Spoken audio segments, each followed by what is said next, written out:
আজকের আমি বানাবো ছোটবেলার একটা খুব ভালো রেসিপি আলু আর গাজর দিয়ে। আকাশটা মেঘলা থাকবে আর বিকেলের দিকে এক কাপ চায়ের সাথে এরকম একটা খাবার জমে যাবে। গাজর আর আলুর এই রেসিপিটা এত যে ভালো আর খেতেও দুর্দান্ত হয়, টাইমও লাগে খুব অল্প। এক ফাঁকে চাটাও বসিয়ে এসেছি। এইবার একে একে আলুটা সিদ্ধ করতে দেবো। ভালো করে ধুয়ে নিয়ে জল দিয়ে বসিয়ে দিয়েছি। অল্প নুন ছড়িয়ে দেবো, তাতে আলুর ভিতরেও যাতে নুনটা ঢোকে। তারপর গাজরগুলো ছিল না, সেগুলোকে ধুয়ে এনে ভালোভাবে গ্রেট করতে হবে। আর এখানে আমি প্রতিটাই সবজি গ্রেট করে নিয়েছি, এতে টেস্টটা ভীষণ ভালো হবে। আর আমি গাজর, রসুন, পেঁয়াজ এগুলোই দিয়েছি, এক্সট্রা আর কিছু দিলাম না। আমার আলুটাও সিদ্ধ হয়ে গেছে। আমি একটা পাত্রে আলুটাকে ভালো করে ম্যাশ করে রেখে দিয়েছি।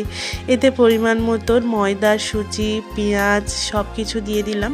তোমরা চাইলে অন্য ভেজিটেবলসও অ্যাড করতে পারো। আর তারপর হচ্ছে কি পরিমাণ মতো অল্প নুন আর একটু জিরের গুঁড়ো। তারপর তোমরা নিজেদের হাতের সাহায্যে ভালো করে ডো বানিয়ে নাও।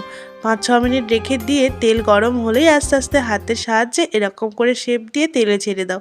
সুজিটা দেওয়ার কারণে কিন্তু আরও খেতে ভীষণ ভালো লাগে।